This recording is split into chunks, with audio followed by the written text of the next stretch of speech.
the angel Gabriel told Mary she was going to have a baby and she shall name him Jesus. And he is the Son of God. And he is the Son of God.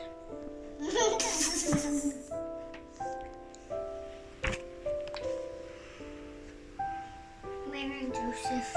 And Joseph got married. No, they got to Bethlehem. And they went, and Mary rode on a donkey to Bethlehem, and Joseph walked beside her. Yeah. Mary and Joseph and the donkey went to Bethlehem, and the Bethlehem was a long way, and then there was cows in the stable, and donkeys in the stable, and chickens in the stable. Yeah. It was a long way. When they went to Bethlehem, there was no in the women's and there was no. And the donkey But toy. but there was a stable, and so they stayed there. She gave birth to her first baby. It was a boy. She wrapped him in large strips of cloth. Then she placed him on a manger. That's because there was no guest room where they could stay.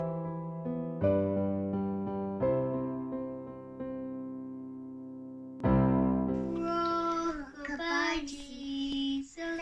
Close your eyes. I will sing you a lullaby. Don't be afraid. Your mother's here. Softly sleep, my dear.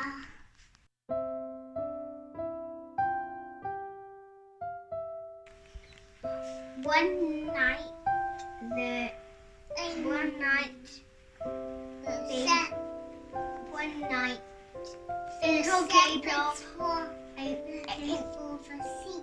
Angel Gabriel was telling the shepherds what happened.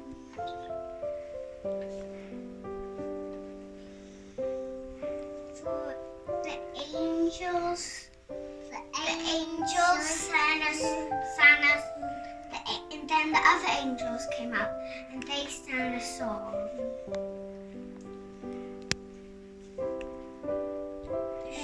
Shepherds come and see the baby Jesus.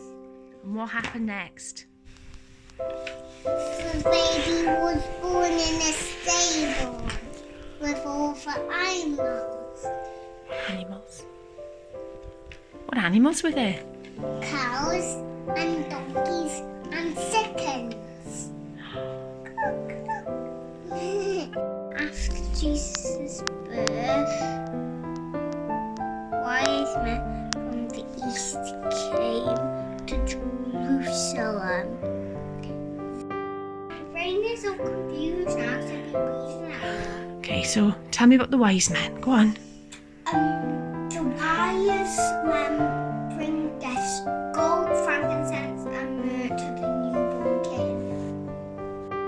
The wise men followed the star, and they couldn't find any room. Who did they come to see? Jesus. And what did they bring him? Presents. For to us a child is born, and to us a son is given, and the government will be on his shoulders. And he will be called Wonderful Counselor, Mighty God, Everlasting Father, Prince of Peace. Of the increase of his government and peace there will be no end. He will reign on David's throne and over his kingdom, establishing and upholding it with justice and righteousness from that time on and forever. The zeal of the Lord Almighty will accomplish this. So that's the nativity story. It's a story we all know. It's a story that you've probably seen. You've probably been to children's plays. You've seen it on television, you've sung carols, you've seen it on Christmas cards. And it's a story that we all know the details of, and we all know about the shepherds, we all know about the angels singing, we all know about baby Jesus being laid in a manger. But I think that it's easy to miss the big picture when we get caught up in the little details. We get caught up in the details of the shepherds and the wise men and the gifts, and of course that's what nativity plays tend to be about. We go to see our children perform in this story, and we love watching this story. But there's so much more to it than that. I'd like to read a passage from one of the Gospels in the Bible. And there's nothing in it that you'd recognise from a nativity scene, but it's still about Jesus. This is from John's Gospel, the first 5 verses. In the beginning was the Word, and the Word was with God, and the Word was God. He was with God in the beginning. Through him all things were made. Without him nothing was made that has been made. In him was life, and that life was the light of men. The light shines in the darkness, but the darkness has not understood it. This word that he's talking about, this is Jesus, the baby Jesus that you see in nativity plays, the baby Jesus that you sing about in carols. This word is Jesus. He's the creator. As we see in these verses, he's eternal, he's all powerful, he's light, he's life, he's love. And he's all these things, and he has been them for eternity. He was never just the baby born in Bethlehem. He was never just the baby laid in a manger. As we saw from the reading that Lynn did earlier, he's everlasting Father, Prince of Peace. When we're celebrating Christmas, we're not just celebrating that night that Jesus was born in a manger as a special baby. Slightly later on in that Gospel of John, it says, "The Word became flesh and made his dwelling among us. We have seen his glory, the glory of the one and only, who came from the Father, full of grace and truth." So he's light, he's life, he's love, he's eternity, he's all powerful, he's the creator. And I'm reminded of that carol, "Hark the Herald Angels Sing." It's got that wonderful line in it, "Veiled in flesh the Godhead see. Hail the incarnate deity." And like I said, we can get lost in these details, and we can get lost in the idea of the wise men and the shepherds. But what we're celebrating is that Jesus, who has been in existence for all eternity and who created everything that we are and everything we know, stepped down to earth and became a baby. Where it says in that verse, he made his dwelling among us. The New Testament was originally written in Greek, and that could be translated as he pitched his tent among us. He came into our neighborhood, not to show us how amazing and powerful he is. He did that while he was here, but he came so that we could come to know him. He came so that we could come to love him. He stepped down from eternal glory. He was the splendor of heaven. And he came down as a helpless baby. He came down as a normal boy. He came down as one who would walk among us, who would suffer, who would be hurt, who would know loss, who would know deprivation. And he came down as light and life and grace and truth and love, and stepped into our world voluntarily. Nobody made him do it. He did it because he is grace and he is love. And he came not to rule over us, he came to serve. He came to love, and he came to pay a price that none of us could pay. And he came to be our saviour.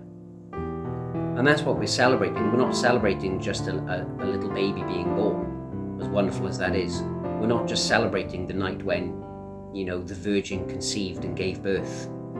We're not just celebrating angels appearing to shepherds on a hillside and singing about God's glory to them. We're not just celebrating "Hark the Herald Angels Sing."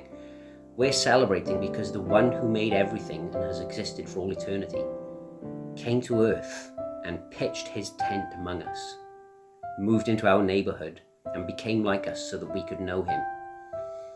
And the question, that I'd like to ask you is, you know about him. Of course you know about him, but do you know him the way that he came to be known? And have you thought about him the way that he wanted you to think about him? Have you ever questioned whether or not he is the Lord that he says he is? C.S. Lewis famously wrote about Jesus that, when you consider all the things he said about himself, he's not just, you can't just say he's a great teacher. He's either a liar or a lunatic, or he is Lord, and there's no in between. So the question that I'd just like to ask you tonight is, you know about him, but do you know him? Do you know this one who is eternal, all-powerful, all-knowing, all-loving, full of light and life and love and grace and truth, who came here to be a helpless little baby and to one day go and die on a cross? Because that's where the Christmas story is going. And it's so wonderful, beyond words. And when you read about it and you see what he was and what he did, it takes your breath away. So just this Christmas, I'd ask you, if you've never thought about who Jesus really was and why he came, think about that, because that's a